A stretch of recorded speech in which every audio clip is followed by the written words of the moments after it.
In the spring of 1989, 15-year-old Shelley Eaton moved into her grandparents' house in Redlands, California.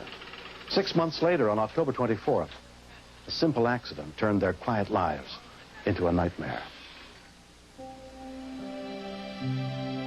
Pauline and Albert Amabile had given their granddaughter a room of her own.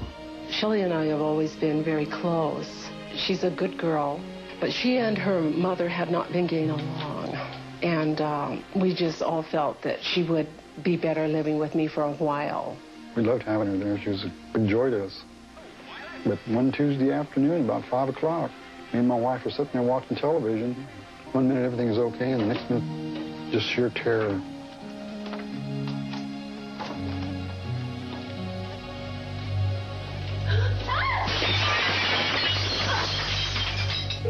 The call for help came in at 5:17 p.m. Fire department. I need an ambulance. Please hurry. Debbie Whitlam took the call. What's the problem there? My granddaughter has almost cut her arm off. How'd she do that? Was bleeding profusely. How did she do that? I don't know. How old is she? She's 16. She's 16? Okay, what is she doing right now? Where's she at? She's in the kitchen. We have a towel wrapped on it. You do have a towel wrapped around it? Blood is gushing out of it. She was bleeding to death.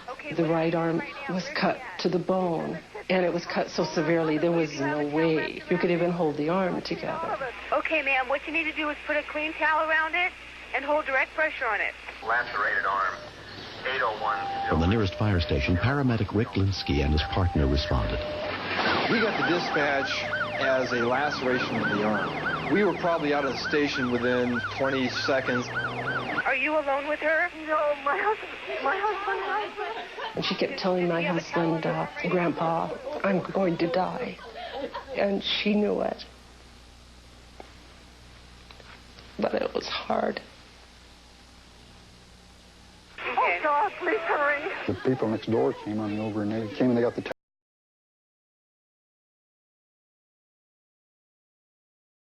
still gushing out. Ma'am? It's unbelievable. What is happening? What is happening? What is happening there? Oh, I don't know. Oh, God. Lay her down and raise her arm up. Is that her? What? Is that her screaming? Yes. Okay, and she's on the floor right now? Yeah, she's on the floor. Okay, what is she doing? Is she conscious still? She's still conscious, but she's covered in blood. Okay. Ma'am, I know, and it's going to be all right. No, it isn't. She's a bleeder, doesn't No, she's not. They're on the way. It's going to be all right. Oh, God. They are on the way. They are on the way. God, they've got to hurry. Where's she at right now? They're here. We were a little surprised to see people out in the street flagging us down and so forth, and we weren't expecting anything real serious. We were assuming that it was going to be a laceration of the arm versus partial amputation of both arms. She looked extremely pale. There was a lot of bleeding, a lot of blood coming from both arms, and she was losing it quickly. The cuts were severe. It looked like it went at least through half of the arm, right up to the bone. The bone was exposed through the cut. The obvious priority that we had on that scene was to stop the bleeding in both those arms. We took a roll of Kerlix, which is like a gauze, and we took that and put it against the area where the laceration was. And then we took another roll of Kerlix and used that to wrap the one that we had in place. We have what we call a trauma score. Certain information we have to give to the hospital so that they can make a determination on which hospital she goes to and what type of treatment she's gonna require. Respiratory rate is 20. Because of the tremendous loss of blood, Shelley was deteriorating rapidly. Without enough fluids, she would go into shock and die. Okay, good, very good.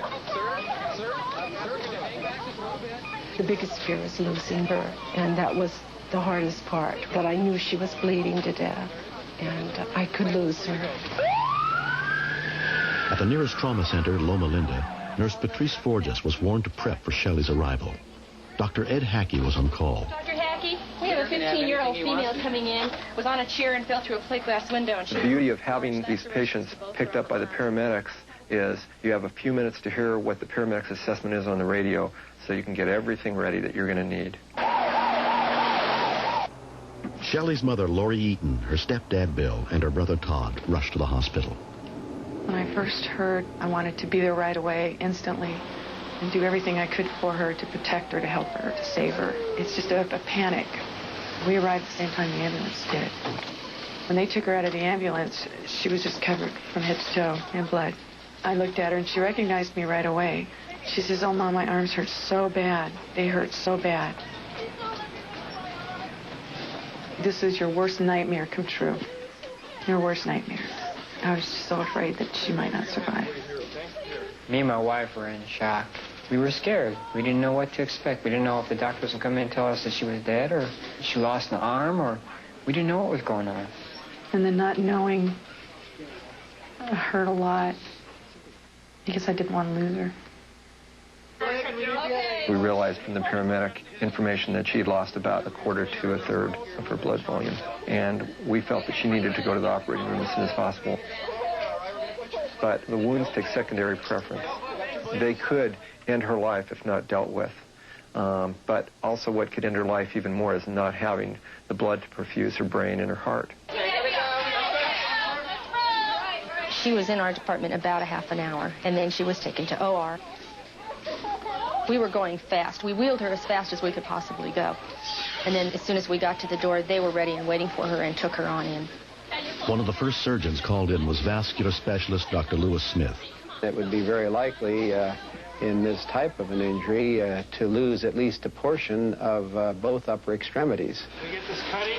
While Dr. Smith worked on the blood vessels in Shelley's left arm, vascular surgeon Robert Brownlee went to work on those in her right. She had multiple nerves and vessels that were severed. It was kind of a puzzle trying to piece things together. We found that she had severed both of the main arteries. This required a reconstruction where we had to take a vein from her leg and use that vein to interpose the section of the artery that was missing. As soon as they repaired the circulation, orthopedic surgeon Robert Unseld was brought in to try to restore the use of her arms. The anesthesiologist told me that he'd never seen somebody who had lost that much blood still be alive. Dr. Unseld concentrated first on the right arm, which had been nearly cut in half. She had cut 2 out of the 3 major nerves that go to her arm. And this is probably the hardest part of the surgery. It's sort of like if you have a big cable like a telephone line, you cut it. You can't just glue it back together. You have to try to line up the wires so that house A goes to house B like it used to go. Using advanced techniques of microsurgery, the 15-hour operation was completed. The next time I woke up, I was in ICU, and I didn't realize where I was.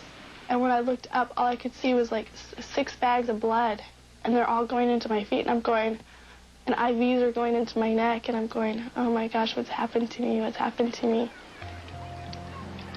Within 3 weeks, Shelley's left arm was almost normal. Doctors expect she'll eventually regain 90% mobility in her right. Until then, she's forced to be left-handed. But I've learned to button buttons and snap and tie, so I can do everything with my left hand practically, except for right, which I'm still working on. Since being released from the hospital, Shelley has moved back in with her family. And I'm glad that she's back. Me and my sister are real close there. I didn't really like it when she was gone. This has changed all our lives. Shelley and I had argued about boundaries and curfews, but now that this has happened, there is nothing that we can't work out or deal with or anything else that comes along that we couldn't handle together. People think they're lucky when they win the lottery. No, I think I'm lucky to have my life.